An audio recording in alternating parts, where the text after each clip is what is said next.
사도행전 13장. 안디옥 교회에 선지자들과 교사들이 있으니 곧 바나바와 니게르라 하는 시므온과 구레네 사람 루기오와 분봉왕 헤롯의 젖동생 마나인과 및 사울이라. 주를 섬겨 금식할 때에 성령이 이르시되 내가 불러 시키는 일을 위하여 바나바와 사울을 따로 세우라 하시니 이에 금식하며 기도하고 두 사람에게 안수하여 보내니라. 두 사람이 성령의 보내심을 받아 실루기아에 내려가 거기서 배 타고 구브로에 가서 살라미에 이르러 하나님의 말씀을 유대인의 여러 회당에서 전할세 요한을 수행원으로 두었더라. 온 섬 가운데로 지나서 바보에 이르러 바 예수라 하는 유대인 거짓 선지자인 마술사를 만나니 그가 총독 서기오 바울과 함께 있으니 서기오 바울은 지혜 있는 사람이라. 바나바와 사울을 불러 하나님의 말씀을 듣고자 하더라. 이 마술사 엘루마는 이 이름을 번역하면 마술사라. 그들을 대적하여 총독으로 믿지 못하게 힘쓰니 바울이라고 하는 사울이 성령이 충만하여 그를 주목하고 이르되 모든 거짓과 악행이 가득한 자요 마귀의 자식이요 모든 의의 원수여 주의 바른 길을 굽게 하기를 그치지 아니하겠느냐. 보라 이제 주의 손이 네 위에 있으니 네가 맹인이 되어 얼마 동안 해를 보지 못하리라 하니 즉시 안개와 어둠이 그를 덮어 인도할 사람을 두루 구하는지라. 이에 총독이 그렇게 된 것을 보고 믿으며 주의 가르치심을 놀랍게 여기니라. 바울과 및 동행하는 사람들이 바보에서 배 타고 밤빌리아에 있는 버가에 이르니 요한은 그들에게서 떠나 예루살렘으로 돌아가고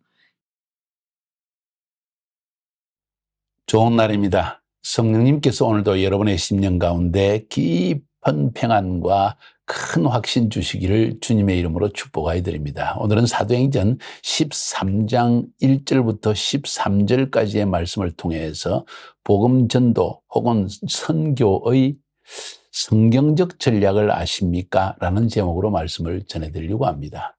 복음을 전하려고 할 때, 특별히 타 문화권의 복음을 전하려고 할 때, 쉽게 얘기해서 선교를 하려고 할 때 성경적 전략이라는 것이 있을까요? 하고 물어볼 경우가 많습니다. 그렇습니다. 오늘 본문은 그런 성경적 전략에 대한 이야기를 우리에게 실제적 사건을 통해서 우리에게 들려주고 있습니다. 사도 바울의 선교 현장에 바울이 어떻게 사역했는지를 살펴보면 그 안에서 성경적인 전략을 찾아볼 수 있다는 이야기죠.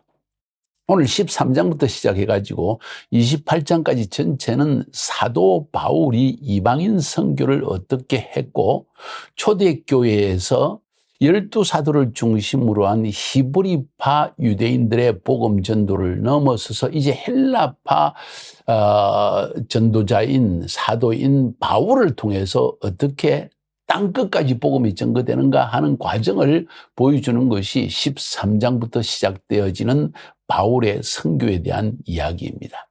우리가 잘 아는 대로 바울은 1차, 2차, 3차 선교 여행을 떠난 걸 알 수 있죠. 오늘 13장에서 드디어 안디옥 교회가 선교 센터로서의 역할을 감당하여서 바울과 바나바를 따로 떼어서 1차 선교 여행을 파송하는 이야기가 나오고 있기 때문에 매우 중요한 부분입니다. 오늘 13장 전체의 핵심적인 이야기는 안디옥 교회가 이방 선교를 시작했다는 것, 혹은 바울의 이방인 전도 여행이 1차 전도 여행이 시작된다는 이야기가 나오고 있고, 특별히 구브로 지역과 비시디아 안디옥 교회를 전도한 이야기가 오늘 본문에서 나오고 있습니다. 지금까지 한 이야기를 좀 짧게 다시 한번 요약해보면 사도행전 1장 8절이 사도행전 전체의 방향성 혹은 선교의 목표라고 볼 수가 있는데, 비전이라고 볼 수가 있는데, 오직 성령이 너에게 임하시면 너희가 권능을 받고 예루살렘과 온 유대와 사마리아와 땅끝까지 이르러 내 정인이라고 주님이 말씀하셨죠. 그 말씀하신 대로 이 사도행전의 모든 서술 방법은 주님이 말씀하신 그대로 예루살렘에서 온 유대의 복음이 전거되는 과정이 1장부터 6장까지 기록되어지고 6장, 7장, 8장, 6장 뒷부분부터 해서 8장 뒷부분까지는 사마리아에서 어떻게 복음이 전파되었는가. 예루살렘, 온 유대, 사마리아. 9장으로 넘어가면서 드디어 핍박자였던 사울이 이제 복음 전파자 이방인의 사도로 변화되는 과정을 기술하면서 9장부터 시작해가지고 계속적으로 이 이방인 전도의 이야기가 흘러나옵니다. 그래서 10장에서는 사실 11장, 12장까지 베드로의 이야기가 나오지만은 이것도 역시 이방인인 고넬료에게 복음을 전가하는 과정이기 때문에 포함되어졌죠. 그래서 13장으로 넘어가면 이제 본격적으로 사도 바울의 선교 이야기가 흘러나온다는 이야기입니다. 자, 오늘 본문으로 한번 들어가 봅시다. 1절에 보니까 안디옥 교회에 선지자들과 교사들이 있으니 곧 바나바와 니게르라는 시몬과 구레네 사람 루기오와 분봉왕 헤롯의 젖동생 마나엔과 몇 사울이라 이렇게 적혀 있습니다. 안디옥 교회. 우리가 앞장에서 본 것처럼 안디옥 교회는 바나바가 가서 사울을 다소에서 데려와가지고 약 1년간 큰 무리를 가르쳤고 그래서 예수 믿는 사람들이 크리스찬이라는 이름을 얻었더라. 굉장히 영향력 있는 사역을 했다는 걸 볼 수가 있고 그 당시에 로마 제국에서의 세 번째로 큰 도시였던 안디옥이 복음이 확산이 활발하게 이루어졌다는 사실을 우리는 12장에서 볼 수 있습니다. 그러다 보니까 이 안디옥 교회 안에 선지자들과 교사들이 있었다는 이야기입니다. 이런 그 바나바와 사울을 통해서 말씀을 가르치는 여정 속에서 어찌 보면 동역자들이 일어났다고 말할 수 있겠죠. 이 선지자들과 교사들이다 할 때 그들의 이름을 기록하고 있는데 바나바와 니게르라는 시몬과 고레네 사람 루기오와 분봉왕 헤롯의 젖동생 마나엔과 및 사울이라. 이 사람들의 이름을 가만히 살펴보면 바나바와 바울은 이제 이해할 만합니다. 그러죠? 니게르라는 시몬, 흑인이라는 걸 알 수가 있죠. 니게르니까, 그죠? 그 다음에 구레네 사람 루기오. 앞에서 우리가 12장에서 본 것이 뭔가요? 보니까, 구브로와 구레네 사람들이, 헬라 사람들이 가서, 안디옥에서 이방인에게도 복음을 전했다는 이야기가 나오죠. 그러면 이 구레네 사람, 아마도 구브로 구레네 선교단, 제가 그렇게 이름을 명했죠. 그 중에 한 사람이지 않았겠는가, 지도자이지 않겠는가 하는 생각도 듭니다. 구레네 사람 루기오, 분봉왕 헤롯의 젖동생 마나엔, 아마도 영향력이 있는 사람이 교회 안에 들어왔기 때문에 그리고 뜨겁게 주님을 영접하여서 교회 안에 인정을 받은 지도자가 되지 않았겠는가 하는 생각을 합니다. 그리고 사울의 이야기를 언급하고 있습니다. 자, 여기서 볼 수 있는 것은 여기에 언급된 사람들은 안디옥 출신의 사람이라기보다는 외부에서 들어온 사람이라는 걸 알 수 있죠. 쉽게 이야기할까요? 선교사들입니다. 헬라파 유대인 선교사, 그리고 바나바는 어찌 보면 히브리파 유대인 선교사라고 할 수 있겠죠. 선교사. 아프리카 출신 선교사. 그죠? 그 다음에 영향력 있는 정치권에서 들어온 선교사. 뭐 이렇게 해서 다양한 그룹의 선교사가 형성되었다는 걸 우리가 알 수 있습니다. 그러니까 안디옥 교회는 여러 가지 종족들이 함께 모인 이방인 교회라는 걸 알 수가 있죠. 헬라 시대의 특징은 여러 민족들이 아프리카 사람, 스페인, 포르투갈, 그죠? 이베리아 반도 사람, 그리고 이 중동 지역에 있는 아랍 사람들, 그리고 그렇죠. 그 다음에 터키족 사람들, 뭐 이런 사람들이 함께 모여가지고 로마 제국 안에서 세 번째로 큰 도시인 안디옥에서 비즈니스와 삶을 구축한 사람. 그러니까 안디옥이란 것은 일종의 메트로폴리탄 시티, 국제도시, 큰 도시, 대도시라고 말할 수가 있죠. 다르게 생각해보면 사실 구소련 연방이 아시아에서 유럽까지 이르는 대제국을 형성했지 않았습니까? 그래서 러시아어와 그 러시아 문화로서 이 지역 내 대부분의 민족 그룹들이 한 언어와 문화, 러시아어 하나로서, 러시아권 문화로서, 교육으로서, 심지어 음식까지도 함께 교제할 수 있는 가능성을 열어놓았습니다. 굉장히 중요한 것은 언어가 하나일 때 복음 확산은 훨씬 더 쉬워지는 이야기 아니겠어요? 미국이라는 나라를 한번 생각해 봅시다. 거기도 몇 개의 주가 있나요? 자, 아무튼 그 몇 개의 주 전체 그 구성원들을 보면 어느 지역은 독일계 사람들, 어떤 지역은 스콜란드계 사람들, 어떤 사람은 영국계 사람들, 뭐 다양한 계의 사람들이 함께 모이고 나중에는 스페인계 사람, 중국 사람들까지 열차를 만드는데 막 노동자로 대거 들어가게 되어지고, 그 다음에 한국 사람들 또 코리안들 거기에 코리안 디아스포라가 뉴욕과 로스앤젤레스 중심으로 많이 있죠. 이런 식으로 해서 다양한 민족 그룹이 영입되어졌지만은 영어, 잉글리시라는 그 언어와 그리고 아메리칸 문화가 특별하게 프론티어 문화, 특별하게 개척적인 문화와 함께 모든 것이 가능하다는 이런 문화 속에서 교제할 수 있는 가능성을 열어놓은 거죠. 그래서 영어 하나만 알게 되면 미국에서뿐만 아니라 전 세계에 복음을 전할 수 있는 좋은 기회가 열려지고 뿐만 아니라 러시아권 안에 구소련 지역 안에서는 어느 지역이든지 가면 아직까지는 러시아 말로서 이 복음을 전할 수 있는 길이 열려진 거죠. 마치 그와 같은 시대였다는 거예요. 안디옥이란 도시가 지금으로 말하는 로스앤젤레스 이 정도로 생각할 수 있을 정도로 대도시였고 특별히 로마 제국 헬라어를 사용하고 로마의 문화 헬라 문화를 사용하는 공통성을 가지고 있는 그래서 모든 민족이 쉽게 들어와서 일할 수 있는 장소였다. 그러다 보니까 각 지역 아프리카 출신 선교사 그다음에 다소 출신 바울 그리고 구브로 출신 바나바는 구브로 출신이니까 헬라파라고 볼 수 있겠네요. 히브리파라기보다는. 그 이외에도 이 정치권의 영향력이 있던 그죠? 아까 분봉왕 헤롯의 젖동생 마나엔, 이렇게 다양한 사람들이 함께 모여서 선교사들이 하나의 지도력을, 안디옥 교회의 지도청을 형성했다는 걸 우리가 알 수가 있습니다. 이걸 아는 것이 굉장히 중요합니다. 그래야만 오늘날 우리가 선교를 할 때도 동일한 것을 적용할 수 있기 때문이죠. 다양한 민족 그룹. 우리 카자흐스탄 교회를 생각하면, 유대인, 러시아인, 우크라이나인, 그리고 터키계, 카자흐인, 물론 러시아인, 그리고 고려인, 다양한 그룹들이 함께 모여서 그러다 보니까 자기의 민족 그룹 속에 들어가서 복음을 전가할 수 있는 길이 열려지는 것이죠. 굉장히 중요한 부분입니다. 성령님은 이렇게 일을 행하신다는 거예요.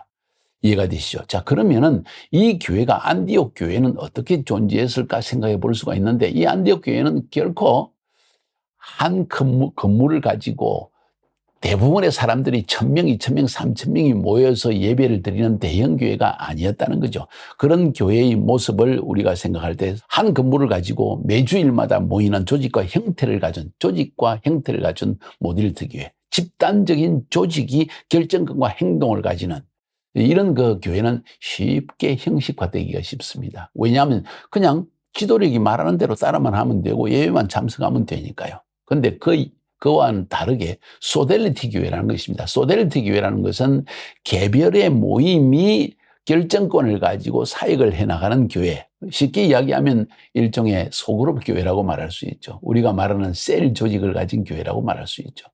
우리가 분명히 알 수 있는 것은 로마서 마지막 장을 통해서도 볼 수 있는 것은 누구누구 집에 있는 교회, 누구누구 집에 있는 교회라는 언급을 통해 볼 수 있듯이 안디옥에 있는 교회도 안디옥이 로마 제국에서 세 번째로 큰 도시니까 이 메트로폴리탄 교회 안에 여러 지역으로 나눠져 있어서 지역마다 이런 소그룹의 가정 모임이 형성되어 있다는 것을 쉽게 우리가 상상해 볼 수가 있습니다. 바나바, 바울 중심으로 모이는 사람, 니게르라는 시몬이 중심으로 아프리카 사람들이 모인 가정교회, 구레네 사람 루기오가 함께 전도해서 모였던 그 출신 사람들 있을 수 있고, 분봉왕 헤롯의 동생 만한 정치적인 영향력과 비즈니스의 감각이 있는 사람이 모인 교회, 이렇게 한번 쉽게 생각해 볼 수 있는 거죠. 왜 그렇게 생각하는 거 아니? 안디옥이라는 지역에도 많은 유대인들이 그 당시에 약 15,000명의 유대인이 살고 있었다고 생각하니까 그 도시 안에 회당이 엄청 많았습니다. 잘 아는 대로 회당이라는 것은 안식일 날 걸어서 갈 수 있는 율법적으로 그 걸음을 넘어서지 않는 가까운 거리에 있어야만 했기 때문에 특징적으로 유대인의 회당은 한 도시 안에도 수십 개씩 존재했다는 걸 우리가 알 수 있습니다. 그렇게 회당이 존재하는 것처럼 그들도 자연스럽게 회당이 이렇게 모이는 것처럼 우리 교회도 이렇게 하는 것이 합당한 모양이다 해서 소그룹으로 가정교회를 모였을 가능성이 많다는 거죠. 쉽게 얘기해서 소델리티 교회에 있을 가능성이 많다는 것을 우리가 생각해 볼 수가 있습니다. 중요한 것은 오늘 본문에 나타난 이 안디옥 교회의 지도력 그룹들이 다 선교사 출신이고 각 선교사들마다 자기의 그룹들이 있었기 때문에 그들이 함께 모여서 바울과 바나바의 이야기로, 바나바는 예루살렘 중앙교회에서 파송된 사람이니까 권위가 있잖아요. 그러다 보니까 바나바가 사울을 데려와서 1년간 큰 무리를 가르쳤다는 것은 이 모든 가정교회의 무리에 속해 있는 사람들을 다 모아가지고 하나님의 말씀을 가르쳤다는 사실을 우리가 알 수가 있습니다. 이것이 오늘 본문에서 매우 중요하게 인식해야 될 부분입니다. 이해가 되시죠? 그 다음 2장 3장으로 넘어가 보면 주를 섬겨 금식할 때 성령이 가라사대 내가 불러 시키는 일을 위해서 바나바와 사울을 따로 세우라 하니 이에 금식하며 기도하고 두 사람에게 안수하여 보내니라. 자, 여기서 성령께서 이 5명에게 말씀하셨다는 겁니다. 주를 섬겨 금식할 때, 그들이 함께 주를 섬겨 금식할 때 뭔가 그들이 느꼈다는 거죠. 우리가 왜 이렇게 안디옥에 모이게 되었지? 어떻게 해서 다양한 그룹이 함께 모이게 되었지? 하면서 그들이 하나님의 뜻이 뭘까 하고 기도했을 때 성령님이 그들에게 동일하게 말씀하시기를 내가 불러 시키는 일을 위해서 바나바와 사울을 따로 세우라 하니까 그들이 금식하며 기도하고 두 사람에게 안수하여 보내니라. 첫 번째로 우리가 볼 수 있는 것은 안디옥 교회의 감독적 역할을 하는 선교사 팀들이 존재했다는 사실을 알 필요가 있고, 앞에서도 언급한 것처럼 이 안디옥 교회는 초창기부터 매우 성령님의 음성에 민감한 교회라는 걸 우리가 알 수 있습니다. 이게 바로 오늘날 사역의 패턴이 되어집니다. 어떻게 성령님께 민감했을까? 성령님의 음성을 들었다고 했지 않습니까? 어떻게 들었을까? 금식할 때. 그러니까 이 안디옥 교회에서 볼 수 있는 것은 하나님의 사역에서 가장 중요한 영적인 훈련이 금식이라는 걸 알 수가 있고, 그리고 이 금식하여 성령님이 말씀하실 때 말씀하시는 대로 바나바와 바울을 따로 떼어가지고 그들에게 기도하고 안수하며 파송했다. 하나님의 부르심을 위해서 그들을 사역으로 파송할 때 기도와 안수가 매우 중요한 역할을 했다는 걸 알 수가 있습니다. 선교팀 전체가 안수했다는 걸 알 수가 있죠. 이렇게 해서 팀 안에 금식하면서 성령님의 음성을 동일하게 들었다. 동의의 원칙이 형성된 걸 볼 수가 있습니다. 이렇게 해서 바나바, 사울은 이제 성령님이 파송한 하나의 선교 사역팀이 됐다는 걸 알 수가 있습니다. 이것이 하나의 성경이 말하고 있는 복음전도 혹은 선교의 성경적 전략이라는 거죠. 이 성경적 전략은 여기서 머무르지 않습니다. 계속 살펴보면은 이제 본문을 살펴보면서 한번 말씀을 드릴게요. 4절에 두 사람이 성령의 부르심을 받아 실루기아에 내려가 거기서 배 타고 구브로에 가서, 실루기아가 어딜까요? 안디옥, 지금으로 하면 하타이, 안타키아라고 하는데 거기에서 한 20km 떨어진 항구 도시입니다. 지금은 오늘날은 그 지역의 이름을 체벌릭이라고 하는 항구 도시로, 조그만 항구 도시입니다. 유적은 별로 남아있지 않습니다. 중요한 것은 거기에서 바울과 바나바가 첫 선교여행을 배를 타고 떠나게 됩니다. 어디로 갔을까요? 바로 사이프러스입니다. 사이프러스 구브로죠. 성경에서 구브로인데 사이프러스입니다. 실루기아에서 배로 약 100km 떨어진 곳입니다. 이곳은 어딘지 아십니까? 바나바의 고향이기도 합니다. 구브로 출신 바나바입니다. 헬라파 유래인 걸 알 수가 있죠. 자, 우리도 안타키아에서 비행기를 타고, 배는 그때 가는 노선이 없었기 때문에 비행기를 타고 이 안타키아, 안디옥에서 사이프러스 섬으로 직접 가서 거기에서 약 한 달간 머무르면서 또 우리가 라이브 스쿨도 하고 이런 적이 있습니다. 물론 우리 가작 리더십을 위해서 한 일이죠. 아무튼 이렇게 해서 오늘날도 여전히 여행할 수 있는 지역이다. 한번 시간이 되면 여러분과 함께 바울의 선교 여행을 1차, 2차, 3차를 따라서 그런 그 구상을, 선교 여행을 한번 해보는 구상을 해보면 참 좋을 것 같습니다. 자, 5절로 넘어갑니다. 살라미에 이르러 하나님의 말씀을 유대인의 여러 회당에서 전할새 요한을 수종자로 들었더라. 살라미라는 도시에 왔습니다. 살라미는 구브로, 사이프러스의 동부 지역의 도시이고, 그 다음 6절에서 나오는 파포스라고 하는데 구브로의 서부 도시입니다. 파포스는 오늘날 그리스형 사이프러스가 남북으로 갈라져 있지 않습니까? 그 그리스형, 남쪽에 속한 그리스형의 행정 수도처럼 되어 있는 곳이죠. 아무튼 사이프러스의 동쪽 도시와 서쪽 도시로 가서 복음을 전했다 하는 걸 알 수 있습니다. 이 살라미에는 회당이 있어서 회담에서 복음을 전했고 요한을 수종자로 두었다. 마가 요한이죠. 우리가 앞에서도 언급한 것처럼 마가의 어머니 마리아가 아마도 베드로의 어떤 개인 중보 기도자일 수도 있고 예수님을 섬겼던 마리아일 수도 있고 다양하게 볼 수 있지만은 이 집 전체가 주님을 섬겼고 아마도 어머니 마리아가 바나바에게 딸려 보내서 바나바가 참 심성이 좋고 좀 약한 사람도 잘 안아주고 또 잘 돌봄이 있는 사람이라는 걸 알고 바나바에게 부탁을 해가지고 우리 아들 마가 좀 데려가 주세요. 이 아들 믿음이 좀 적지만은 잘 데려가면 하나님께 잘 순종하고 쓰임 받을 것입니다. 이렇게 해서 아마 요한을 수종자로, 그죠? 데려갔다 하는 이야기가 오늘 기록되어 있습니다. 재미있는 이야기죠. 그 다음 6절부터 12절까지를 보면 드디어 바보섬에 가서 바보라는 도시에서 사역한 걸 보게 됩니다. 온 섬 가운데로 지나서 바보에 이르러 바예수라는 유대인 거짓 선지자 박수를 만나니, 유대인 가운데도 거짓 선지자 있다는 거예요. 박수 무당이 있다는 거죠. 그가 총독 서기오 바울과 함께 있으니 서기오 바울은 지혜 있는 사람이라. 이 서기오 바울이라는 사람은 상당히 지혜 있는 헬라인 이방인인데 바나바와 바울을 불러서 하나님의 말씀을 듣고자 하더라. 뭔가 배우기를 좋아하는 사람이었습니다. 이 박수 일루마는 그 이름을 번역하면 박수라. 이름 자체가 박수무당이라는 거죠. 무당 엘루마라는 거죠.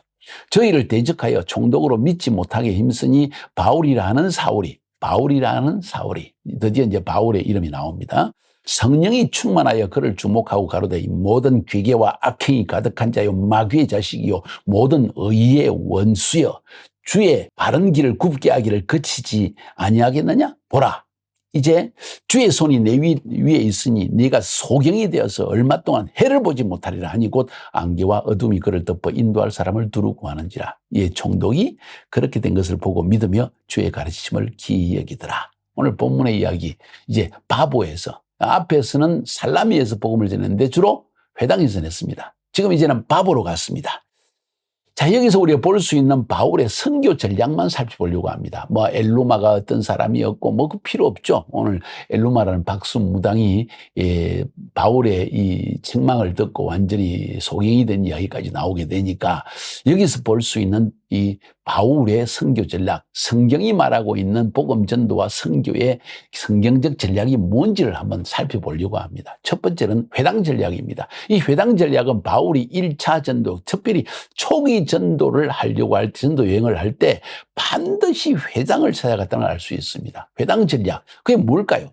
바울은 주로 회당이 있는 곳에 복음을 전했다고 했는데 왜 그랬을까요? 회당은 유대인의 회당이죠. 유대인들이 모이는 곳이죠. 헬라파 유대인이 모이는 곳입니다. 바울은 헬라파 유대인 출신입니다. 더욱이 같은 유대인입니다. 복음을 전할 수 있는 접촉점이라는 거예요. 쉽게 만날 수 있는 것은 같은 민족일 때, 고려 사람이요? 하고 이렇게 이야기하거든요. 중앙아시아 가면 고려 사람이요? 이렇게 이야기한단 말이죠. 그죠? 중국에 가면 조선족이요? 이렇게 이야기하거든요. 다른 이야기입니다. 그러나 똑같은 이야기입니다. 아무튼 이렇게 해서 그들은 같은 유대인, 그것도 하나님을 믿는 회당에 주로 찾아가서, 근데 그 회당에 가면 누가 있는지 아십니까? 이방인도 있습니다. 그 회당을 찾는 이방인을 뭐라고 얘기하는지 아십니까? 경건한 사람들. 회당 안에 경건한 사람들은 이방인으로서 유다이즘에 개종하기를 원하는 사람들을 의미하는 것이죠. 그들이 주로 모인 것이 회당입니다. 그러니까 하나님의 말씀을, 하나님에 대한 이야기를 들을 수 있는 준비가 돼 있는 사람들이라는 거죠. 저는 그래서 이 회당의 원칙을 왜 중요하게 생각하느냐. 여기에서 접촉점이 일어난다. 문화의 접촉, 민족의 접촉, 종교의 접촉이 일어난다. 경건한 사람들은 종교의 접촉, 그들이 유다임을 찾고 있잖아요. 하나님을 찾고 있잖아요. 이방인 가운데 접촉점이 있다는 거죠. 또 그들은 또 그 이외에 그 유대인들이 모이는 회당입니다. 그러니까 같은 민족이라는 접촉점이 있죠. 이 접촉점이 중요하다는 거죠. 그래서 저는 이 회당 전략을, 즉 접촉점의 원리 때문에 그렇다. 두 번째는 동족의 원리, 같은 동족이니까. 그 다음에 전략적 이유 때문에 바람으로 이방인 선교를 하려고 하는데 그 회당 안에 하나님을 찾는 경건한 이방인들이 있었기 때문에, 이런 이유 때문에 회당 전략을 선택했다기보다는 자연스럽게 회당을 찾지 않았겠는가 하는 생각을 가지게 되어집니다. 우리가 복음을 증거할 때 이런 것들이 굉장히 중요하다는 거죠. 우리 카자흐스탄 교회가 터키에 와서 안탈리아 지역에 복음을 증거합니다. 제가 누누이 반복하면서 방향을 주는 것이 뭔지 아십니까? 우리가 이곳에 안탈리아에 와서 지금 우크라이나 러시아 전쟁 때문에 수많은 러시아권 사람들이 여기에 수십만 명이 지금 이곳에 와 있는데 그들에게 복음을 증거하는 것이 1차 목표이고, 더 궁극적인 목적은 이들 가운데 여기에 남아 사는 사람들이 있고 이미 이전부터 이 지중해 바닷가가 좋아가지고 러시아 추운 지역에서 우크라이나 추운 지역에서 여기에 와서 사는 사람들이 많이 있다. 근데 그들 가운데 많은 특별히 러시아, 우크라이나 여자들은 예쁘기 때문에 터키 남자들이 사랑해가지고 아내를 삼아서 결혼한 사람들이 많다. 이 접촉점이 이루어진다. 남편은 터키 사람, 아내는 러시아 혹은 우크라이나 사람. 이런 사람들에게 복음이 전거되어질 때 자연스럽게 터키인에게 이제 그들은 터키의 문화도 알고 터키 말도 알기 때문에 복음이 순조롭게 전할 수 있는 것이다. 이런 이야기를 합니다. 계속 제가 반복해서 이야기하죠. 목표성을 잃지 않기 위해서. 오늘 본문에 나온 이야기 그런 이야기라는 거예요. 첫 번째, 회당 전략. 두 번째로는 능력 전도 전략입니다. 어디로 들어가든지 우리가 의도적으로 귀신을 쫓아내려고 하는 것이 아니라 반드시 그런 상황이 일어나게 되어 있습니다. 타 문화권, 타 종교권에 들어가면 어둠의 세력이 반드시 역사를 하거든요. 이 역사를 하기 때문에 이 어둠의 세력과는 영적 전쟁의 상황이 벌어집니다. 어둠의 세력이 사람을 죽이려고 하고 병들게 하고 그리고 중독의 상태에 빠지게 하기 때문에 우리가 성령의 능력으로 이들을 쫓아낼 때 이 사람은 어둠의 세력에서 해방되어지고 중독에서 해방되어지는 것이죠. 이런 능력 전도가 반드시 일어나야 됩니다. 바보에서는 능력 전쟁이 능력 전쟁이 일어났는데 그 이유는 아마도 회당이 없었기 때문 혹은 회당이 있었어도 이 바보에 일어난 중요한 사건, 능력 전도의 사건을 지금 성경은 우리에게 의도적으로 기록하고 있는 것을 볼 수가 있습니다. 우리가 선교지에 나가면 반드시 영적 전쟁, 영적 대결이 일어납니다. 영적 대결은 세 가지의 단계를 생각해 볼 수 있는데 개인적 차원의 영적 대결, 그것은 한 사람 속에 들어있는 귀신을 쫓아내는 것. 그렇게 어렵지 않습니다. 그것도 쉬운 일은 아니지만.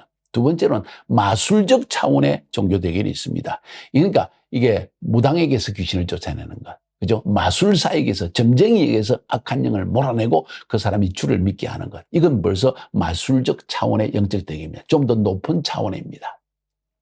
세 번째로는 지역적 차원 혹은 민족적 차원의 영적 대결입니다. 한 지역, 한 도시를 딱 장악하고 있는 귀신이 있습니다. 혹은 한 민족을 완전히 종교나 혹은 어떤 마술을 통해서 꽉 붙들고 있는 이런 악한 영들이 있습니다. 이런 영과의 대결은 엄청난 금식과 기도가 필요하다는 걸 우리가 알 수 있죠. 다니엘이 21일 동안 금식할 때 하나님께 기도하니까 하나님이 가브리엘 천사장을 보내가지고 하나님의 메시지를 전하려고 하는데 중간에 바사국 왕, 그러니까 페르시아를 장악하고 있는 악한 영, 종교의 영이 이 하나님의 가브리엘 천사의 길을 가로막으니까 하나님이 이제 미가엘 천사장을 군대 장관을 보내가지고 그걸 물리치고 가브리엘 천사장이 소식을 전하겠다는 이야기 나오지 않습니까? 한 민족, 한 지역 전체를 장악하고 있는 악한 영이 있다는 거예요.